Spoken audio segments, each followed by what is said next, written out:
Shalom, bien-aimés dans le Seigneur, nous voici au pied du grand roi pour notre méditation quotidienne et nous commençons une nouvelle semaine de méditation au pied du grand roi. Nous sommes le lundi 24 juin 2024 et nous vous saluons au nom de notre Seigneur et Sauveur Jésus-Christ.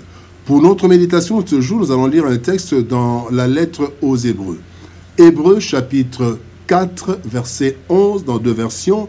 Dans Louis II, il est écrit « Efforçons-nous donc d'entrer dans ce repos, afin que personne ne tombe en donnant le même exemple de désobéissance. » Parole de vie 2017 nous dit « C'est pourquoi cherchons de tout notre cœur à entrer dans ce repos, ainsi personne ne tombera en suivant le mauvais exemple de ceux qui n'ont pas obéi. »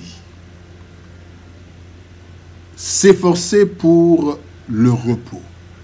S'efforcer pour le repos, pour entrer dans le repos, tel est le thème de notre méditation de ce lundi 24 juin 2024. Bien-aimés dans le Seigneur. Certains croient à tort que la vie chrétienne et l'accès au salut ne requièrent aucun effort. Jésus-Christ ayant accompli, tout accompli à Golgotha, et que le Saint-Esprit nous guidera de force, alors nous n'avons aucun effort à fournir. Voilà la croyance de certains, et c'est là, et c'est à tort qu'ils croient cela. Plusieurs versets bibliques font pourtant allusion aux efforts qu'exige une vie chrétienne harmonieuse pour tenir dans la vie chrétienne. Donc, l'effort est indispensable, bien-aimé, pour tenir dans la vie chrétienne. Dieu réserve un repos à son peuple, nous l'avons vu il y a 2 jours. Et le verset du jour nous montre aujourd'hui que, là encore, pour entrer dans ce repos, l'effort est exigé. Comme Christ d'ailleurs le dit dans Matthieu 11, 12, qui dit « Depuis le temps de Jean-Baptiste jusqu'à présent, le royaume des cieux est forcé, et ce sont les violents qui s'en emparent. » Pourtant, bien-aimés, c'est ce que Christ dit. Il nous montre qu'il y a un effort, contrairement à ce que certains croient. Et pour entrer dans le repos que Dieu réserve à son peuple, il faut nous efforcer. Et alors voyons les leçons de ce verset à ce sujet. Première leçon, premier point, ultime destinée. Dans Matthieu chapitre 25, nous lisons le verset 34 et le verset 41. Le verset 34 nous dit « Alors le roi dira à ceux qui seront à sa droite, « Venez, vous qui êtes bénis de mon Père, prenez possession du royaume qui vous a été préparé dès la fondation du monde. » 41 nous dit « Ensuite il dira à ceux qui seront à sa gauche, « Retirez-vous de moi, maudits, allez dans le feu éternel qui a été préparé pour le diable et pour ses anges. » Bien-aimés dans le Seigneur, toute notre vie, nous aspirons à des positions diverses. Les unes les plus grandes que les autres, plus confortables que les autres. Un bon mariage, de bonnes études, une belle maison, un bon travail, des promotions après promotions, diplôme après diplôme, avec des places de choix dans la société. Malheureusement, la fin sur la terre se retrouve, bien aimé, dans une caisse ou dans un linceul, à quelques pieds sous terre. Et notre vie terrestre se termine là. Mais là n'est pas la fin ultime. Ce n'est pas la fin de notre ultime destinée.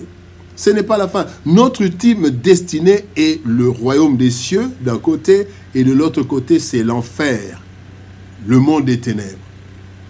Il y a le royaume des cieux dont la porte est étroite et le chemin resserré, selon Matthieu chapitre 7, verset 14, il est dit « Étroite est la porte, resserrez le chemin qui mène à la vie, et il y en a peu qui les trouvent. » Et de l'autre ultime destinée, c'est l'enfer, le monde des ténèbres, dont la porte est large et le chemin spacieux. D'après Matthieu chapitre 7, verset 13, il est dit « Large est la porte, spacieux est le chemin qui mène à la perdition, et il y en a beaucoup qui entrent par là. » À première vue, bien-aimés, tout le monde désirerait la première destination ultime, le royaume des cieux. Cependant, y parvenir n'est pas une mince affaire. Deuxième point, opposition considérable. Galates chapitre 5, verset 17 nous dit « Car la chair a des désirs contraires à ceux de l'esprit, et l'esprit en a de contraires à ceux de la chair. Ils sont opposés entre eux, afin que vous ne fassiez point ce que vous voudriez. » L'étroitesse de la porte et le caractère resserré du chemin expriment les nombreux obstacles sur le chemin du royaume, alors qu'il est si facile d'aller vers la perdition. Le premier et le plus grand obstacle, bien-aimé, au royaume, c'est notre chair, avec le monde et le diable qui exploitent les faiblesses de cette chair. Voyons 3 points. D'abord, il y a la faiblesse de la chair. Marc chapitre 14, verset 38 qui dit « L'esprit est bien disposé, mais la chair est faible. » Mais alors, il y a deuxième point, il y a la convoitise du monde. Dans 1 Jean chapitre 2, verset 16, il est dit « Tout ce qui est dans le monde, la convoitise de la chair, la convoitise des yeux et l'orgueil de la vie ne vient point du Père, mais vient du monde. » Et enfin, il y a la colère du diable. Apocalypse 12, 12 nous dit « Le diable est descendu vers vous, animé d'une grande colère, sachant qu'il a peu de temps. » Bien-aimés dans le Seigneur, voilà les 3 grands obstacles qui se dressent en permanence contre nous sur le chemin du royaume. Voilà pourquoi notre 3e point, c'est exigence d'effort.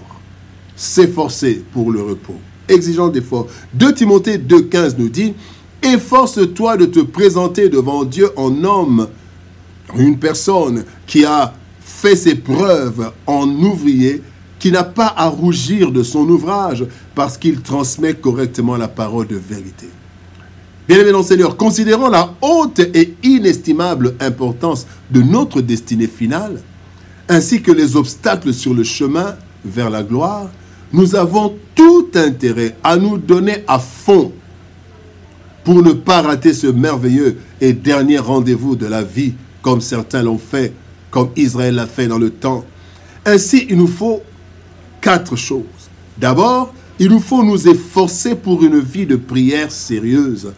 Dans Marc 14, verset 35, la Bible dit « Et Jésus vint vers les disciples qu'il trouva endormis. Il dit à Pierre, « Simon, tu dors, tu n'as pas pu veiller 1 heure. » Deuxième chose, il nous faut nous efforcer pour résister à l'attraction du monde. 1 Jean 2,15 dit « N'aimez pas le monde ni les choses qui sont dans le monde. » Bien-aimés, résistons face à l'attraction du monde. Troisième chose, nous efforcer pour résister au diable. Jacques chapitre 4, verset 7 nous dit « Résistez au diable et il fuira loin de vous. » Enfin, bien-aimés, nous devons nous discipliner. Discipliner notre corps par des efforts indispensables. 1 Corinthiens 9, 27, Paul dit « Je traite durement mon corps et je le tiens assujetti de peur d'être moi-même rejeté après avoir prêché aux autres. » Bien-aimés, nous devons donc veiller à tout cela et persévérer si nous voulons entrer dans notre repos. Comme il est dit dans 1 Timothée 4, 16, « Veille sur toi-même et sur ton enseignement, persévère dans ces choses, car en agissant ainsi, tu te sauveras toi-même et tu sauveras ceux qui t'écoutent. » À Golgotha, bien-aimé, Christ a tout accompli. Il nous a ouvert le ciel, la porte du royaume éternel de notre Dieu. Cependant, étant encore dans ce corps faible et corrompu, nous avons plusieurs obstacles devant l'entrée du royaume, à savoir la chair, le monde et le diable, qui voudraient nous emporter avec lui dans sa demeure éternelle, l'enfer. Alors, conscients du prix de notre salut, nous devons nous efforcer pour entrer dans le royaume, notre repos, en nous efforçant de nous soumettre totalement à Dieu et de résister au diable, persévérant jusqu'au bout pour être sauvés totalement. Bien-aimés, efforçons-nous pour le repos. Prions. Éternel Père de gloire, Dieu Tout-Puissant, merci. Merci pour ce repos que tu réserves à ton peuple. Et Seigneur, au Dieu de gloire, devant tous les obstacles que nous avons sur le chemin du royaume, aide-nous, Seigneur, à nous efforcer, ô Dieu, afin d'entrer dans notre repos. Aide-nous, Seigneur, à avoir une prière sérieuse, une vie de prière sérieuse. Aide-nous à résister à l'attraction du monde, à résister au diable. Et aide-nous, Seigneur, au Dieu de gloire, à pouvoir nous soumettre à toi. Aide-nous à être disciplinés, afin que, Seigneur de gloire, nous n'allions pas dans la destinée de la perte, mais que nous allons dans la destinée glorieuse, le royaume de ton Fils Jésus. Seigneur, merci. Merci pour ton amour et ta bonté. Merci parce que, Seigneur, c'est toi qui veux que nous puissions entrer dans le repos et tu nous demandes de fournir les efforts. Le Saint-Esprit nous aidera. Bénis ta parole, éternelle Dieu de gloire, et bénis ton peuple. Au nom de Jésus-Christ, nous avons ainsi prié, Père. Amen. Bien-aimés dans le Seigneur, que Dieu nous bénisse. Shalom, au revoir, et par la grâce de Dieu, nous nous retrouvons demain pour une nouvelle méditation au pied du grand roi. Shalom, merci, bon début de week-end et à demain.